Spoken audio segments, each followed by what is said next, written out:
Hi friends, welcome to Vidhatri food blogs. ఈరోజు Sunday కదా, ఏదైనా మంచి స్పెషల్ చేద్దాం అనుకుంటున్నాం. అందుకు ఒక హాఫ్ కేజీ చికెన్ తీసుకొని చికెన్ బాగా కడుక్కొని అందులోకి ఒక టేబుల్ స్పూన్ కారం, ఒక టేబుల్ స్పూన్ ఉప్పు, ఒక టేబుల్ స్పూన్ పసుపు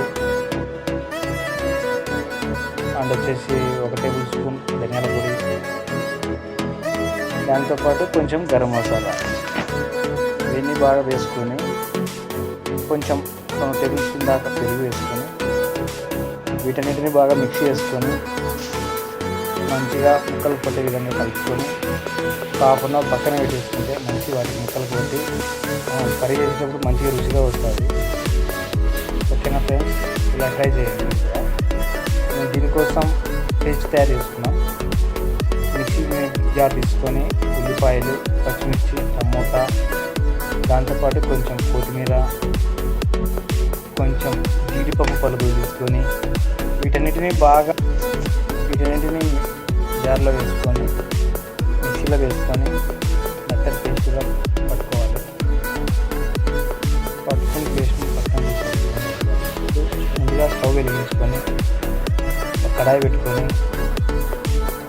అందులో ఒక 4 టేబుల్ స్పూన్ల ఆయిల్ వేసుకోవాలి. ఆయిల్తో పాటు కొంచెము 2 టేబుల్ స్పూన్ దాకా మంచి నెయ్యి తీసుకొని వేసుకుంటే మంచిగా టేస్ట్గా వస్తుంది. అందుకోసం మనం 2 టేబుల్ స్పూన్ల నెయ్యి తీసుకుంటాం. ఇంట్లోకి మనం తరిగి పెట్టుకునే ఉల్లిపాయలు, పచ్చిమిరపకాయలు వీటిని బాగా బ్రౌన్ కలర్ వచ్చినాక బాగా వేయించుకోవాలి. దాంతోపాటు 2 టేబుల్ స్పూన్ల అల్లం వెల్లుల్లి పేస్ట్ వేసుకొని పచ్చివాసన పోయినాక వేయించుకోవాలి.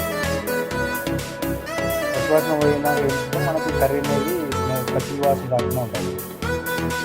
ఇప్పుడు మనం కలిపి పక్కన పెట్టుకున్నటువంటి చికెన్ మ్యాగ్నెట్ అయిన చికెన్ కడాయిలో వేసుకొని బాగా కలుపుకోవాలి.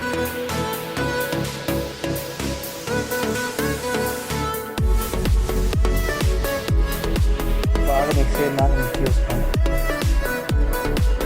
మూత వేసుకొని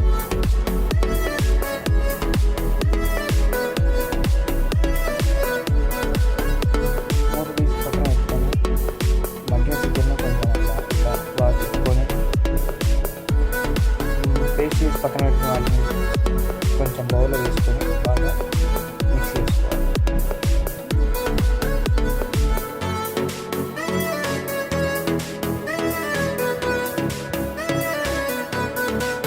అందులో కొంచెం పక్కన పెట్టిన టమాటాను వేసి కొంచెం మగ్గించుకోవాలి. బౌల్ పెట్టుకొని